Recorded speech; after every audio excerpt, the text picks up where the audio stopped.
Orang bilang Tanah Batak adalah kepingan surga yang jatuh ke bumi. Sebuah kaldera vulkanik terbesar di dunia. Tempat di mana para leluhur menitipkan napas kehidupan, adat, dan identitas. Di sini, air bukan sekadar H2O. Ia adalah darah. Hutan bukan sekadar kayu. Ia adalah atap rumah. Tapi pagi itu, di Dolok Parmonangan, Simalungun, tidak ada surga. Yang ada hanyalah neraka kecil bagi Sorbatua Sialagan.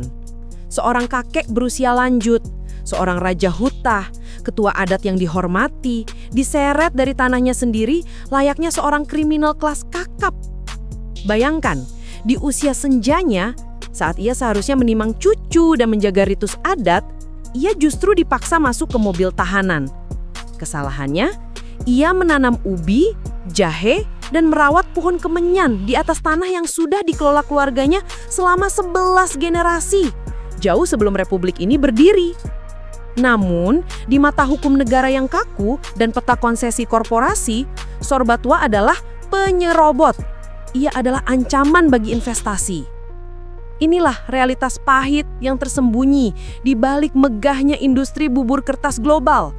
Di balik lembaran tisu yang kita pakai atau baju rayon yang lembut di kulit kita, ada nama yang selama 4 dekade selalu disebut dengan amarah, dendam, dan air mata di Sumatera Utara.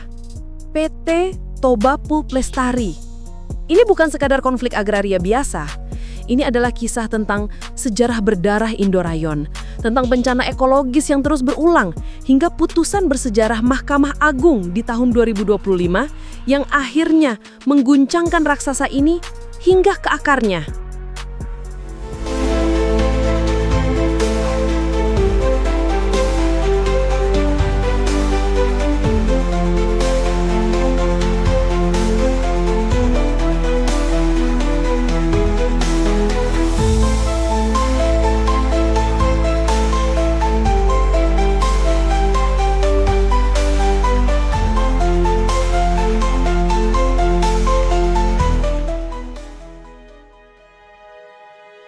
Hantu masa lalu, Genesis Indo-Rayon. Untuk memahami kemarahan yang meledak hari ini, kita tidak bisa hanya melihat sekarang. Kita harus memutar waktu ke tahun 1983. Saat itu, nama TPL belum lahir. Yang ada adalah PT Inti Indo-Rayon Utama, atau yang dikenal sebagai Indo-Rayon. Ini adalah proyek ambisius Orde Baru milik Taipan Sukanto Tanoto.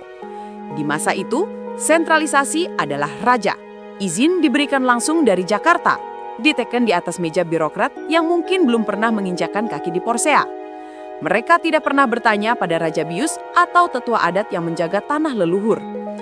Sejak mesin pertama menderu, petaka langsung datang.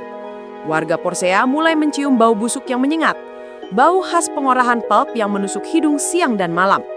Sungai Asahan, sumber kehidupan mereka, tercemar limbah hingga ikan-ikan mati. Bahkan muncul laporan tentang penyakit kulit misterius dan atap seng rumah warga yang cepat berkarat akibat hujan asam. Indo-Rayon menjadi simbol arogansi pembangunan yang tidak manusiawi. Tapi rakyat Batak dikenal dengan ketangguhannya. Mereka tidak diam.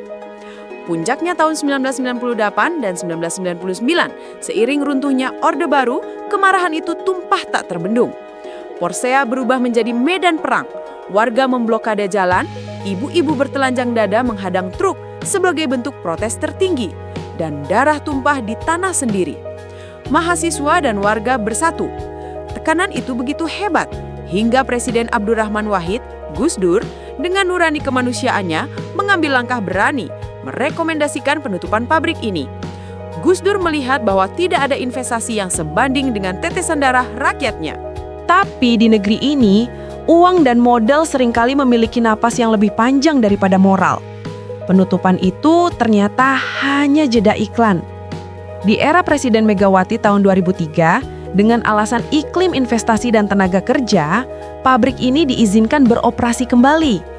Syarat utamanya, ganti baju, ganti nama.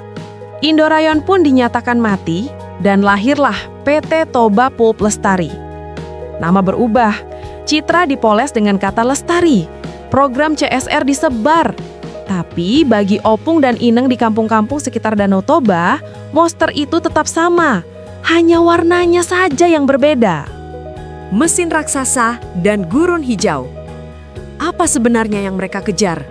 TPL bukan sekadar pabrik kertas untuk buku tulis anak sekolah. Mereka memproduksi dissolving pulp.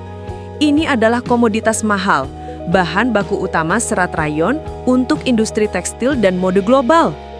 Baju fast fashion yang Anda beli di mall mungkin sekali berasal dari serat pohon yang ditebang di hutan Tapanuli.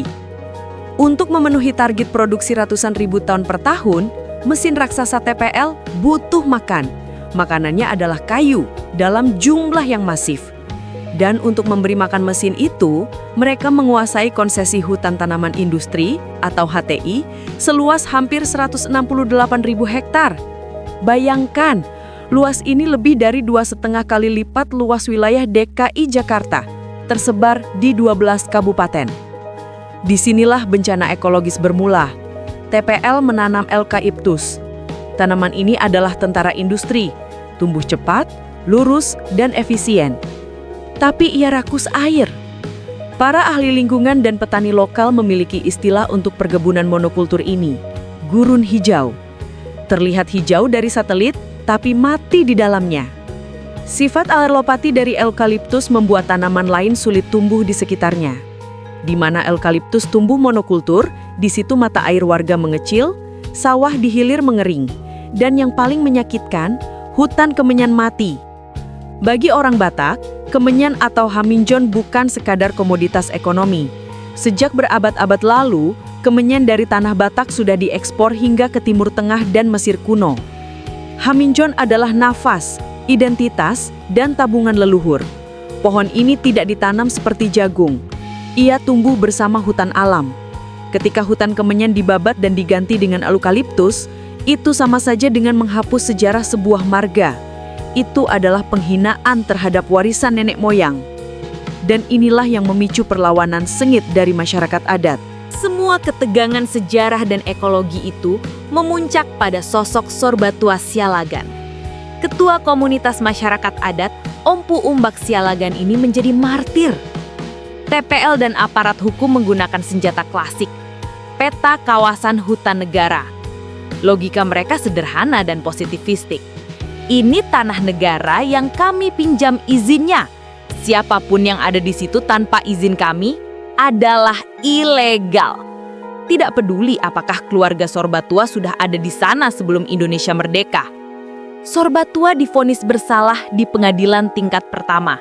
Hati masyarakat adat hancur, seolah hukum memang tajam ke bawah dan tumpul ke atas. Tapi keadilan, meski terlambat, akhirnya menemukan jalannya. Pertengahan tahun 2025 menjadi momen yang akan dicatat tinta emas dalam sejarah agraria Indonesia.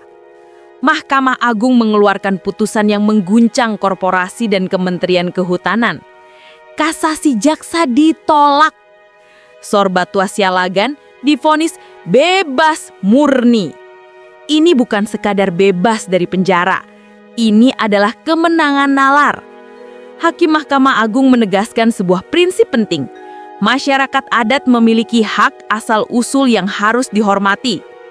Majelis hakim melihat bahwa apa yang dilakukan Sorbatua bukanlah kejahatan pidana, melainkan upaya mempertahankan hak perkedataan dan hak adatnya. Bahwa klaim sepihak perusahaan di atas tanah yang secara turun-temurun dikuasai masyarakat tidak lagi sakti mandraguna. Putusan 2025 ini menjadi jurisprudensi, sebuah preseden hukum bagi seluruh masyarakat adat di Nusantara, dari Mentawai sampai Papua, bahwa kriminalisasi terhadap pejuang tanah adat yang berlindung di balik hutan negara kini bisa dipatahkan. Namun, kita tidak boleh lupa, kemenangan di kertas putusan pengadilan tidak serta-merta menghentikan bencana yang sudah terlanjur terjadi di lapangan.